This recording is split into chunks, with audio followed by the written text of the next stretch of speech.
Hi hello friends, నేను మీ Venkat. Welcome to our channel. Friends, ముందుగా అందరికీ నమస్తే. ఫ్రెండ్స్, ఇవాళ వీడియో ఏంటంటే తమిళలో మీరు చూసినట్టు కుమారి ఆంటీ, హైదరాబాద్లో కుమారి ఆంటీ ఆమె ఎందుకు అంతగా ఫేమస్ అయ్యింది, అట్లాగే ఇప్పుడు పడుతున్న కష్టాలు ఏంటి, ఈ డీటెయిల్స్ అన్ని వీడియోలో తెలుసుకున్నాం. వీడియోని అయితే స్కిప్ చేయదు ఫ్రెండ్స్, వీడియోని పూర్తిగా చూడండి. అట్లాగే మీరు కనుక నా ఛానల్ కొత్తగా చూస్తున్నా, ఇంతవరకు సబ్స్క్రైబ్ చేసుకోకపోయినా దయచేసి సబ్స్క్రైబ్ చేసి లైక్ చేసి మీ అభిప్రాయాన్ని కామెంట్ రూపంలో తెలియజేస్తారని కోరుకుంటూ ఇక వీడియోలోకి వెళ్దాం.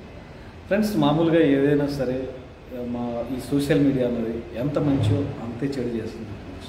ఎందుకంటే హైదరాబాద్లో ఒక చోట ఒక ఏరియాలో అక్కడ అంతా సాఫ్ట్వేర్ వర్కర్స్ అంతా వర్క్ చేస్తూ ఉంటారు. అక్కడ మధ్యాహ్నం టైంలో లంచ్ కోసం కుమారి ఆంటీ వచ్చేసి ఒక వర్క్ ఒక ఉపాధిలాగా ఎంచుకొని అక్కడ ఉన్నటువంటి వాళ్ళకు మంచి ఫుడ్ను అందిస్తూ, నాణ్యమైన ఫుడ్ తక్కువ ధరకే అందిస్తూ కొన్ని రోజులు బాగా చేసుకునేది.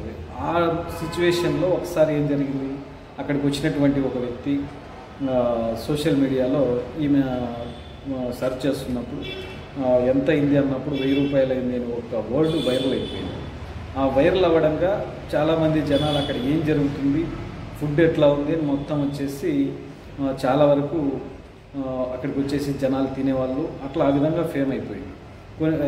అవి కూడా పెద్దగా ఎక్కువ రోజులేం కాలేదు, అంతా ఒక 10 days కూడా కాలేదు. అట్లా వెంటనే అక్కడ ఉన్నటువంటి, అంటే ఇది రాజకీయ కోణంగా చూసుకోవచ్చు, లేదా ఇంకో కోణంగా చూసుకున్నా మిగతా హోటళ్ళ వాళ్ళు లేకపోతే వాళ్ళకు పెద్ద పెద్ద హోటళ్లకు బిజినెస్ తగ్గిపోతుంది అనుకున్నా, ఏదో రకంగా అయితేనే మొత్తానికైతే ఆమె పొట్ట అయితే కొట్టేశారని చెప్పుకోవచ్చు. ఎందుకంటే ఇంతవరకు సోషల్ మీడియా ఫేమ్ అవ్వకముందు వరకు కూడా ఆమె వర్క్ ఆమె చేసుకునేది, ఎంతవరకు సంపాదించుకునేది పొట్టకుట్టు కోసం.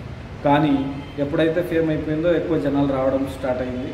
ఆ దెబ్బతో మిగతా హోటళ్లకు, ప్లస్ ఇంకొక మాట అయితే చెప్తా ఉన్నారు, నాకు జగన్ అన్న అంటే ఇష్టం, నెక్స్ట్ నేను జగన్కే ఓటేస్తాను అని చెప్పింది. అందువల్ల అక్కడ ఉన్నటువంటి క్రౌడ్ అంతా ఒకవేళ మళ్ళీ ఆమె మాట విని ఎక్కడ ఏం జరుగుతుందని చెప్పేసి ఇతర నాయకులు ఆమె హోటల్ అక్కడి నుంచి తీసేయాలని చెప్పేసి ఈ ఆంధ్ర నాయకులు, తెలంగాణ నాయకులకి, నాయకులే ఉంది ఉన్నమాట మాట్లాడుకున్నాం. చంద్రబాబు వచ్చేసి ఈయనకు రేవంత్ రెడ్డికి చెప్పాడు, అందుకే హుటాహుటిన ఆమెను లేపడానికి అక్కడి నుంచి లేపేయడానికి, ఆమె హోటల్ను తీసేయడానికి పోలీసులకు చెప్పారని చెప్పేసి చెప్తున్నారు. కరెక్టే ఇదైతే మాత్రం. ఎందుకంటే నిన్నటి వరకు ఆమె పొట్టకుటి కోసం ఏదో జీవనోపాధిలాగా ఉండేది. ఇవాళ అన్ని చోట్ల అక్కడ ఉన్నటువంటి అందరూ బిజినెస్ చేసుకుంటున్నారు, ఈమెను మాత్రం పోలీసులు అక్కడి నుంచి లేపేశారు.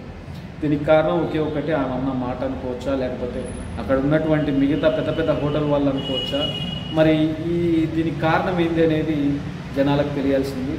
ఏది ఏమైనప్పటికీ నాయకులు ఆమెను అక్కడి నుంచి లేపుకోకుండా, సరే ఆమెను ఇంకో చోట అక్కడే ఆ సరౌండింగ్లోని ఇంకో చోట పెట్టుకోవడానికి పర్మిషన్ ఇచ్చి, చిన్న వాహనం అది ఎక్కడ పెట్టుకుంటే ఏం ప్రాబ్లం ఉండదు, ఎక్కడో చోట పెట్టుకొని మళ్ళీ ఆమె బిజినెస్ చేసుకోవాలని నాకైతే అనిపిస్తుంది. అధికారులు కూడా అలాగే స్పందించి ఆమెకు హెల్ప్ చేస్తారని కోరుకుంటూ, సోషల్ మీడియా వాళ్ళు కూడా ఇట్లాంటి విషయాలు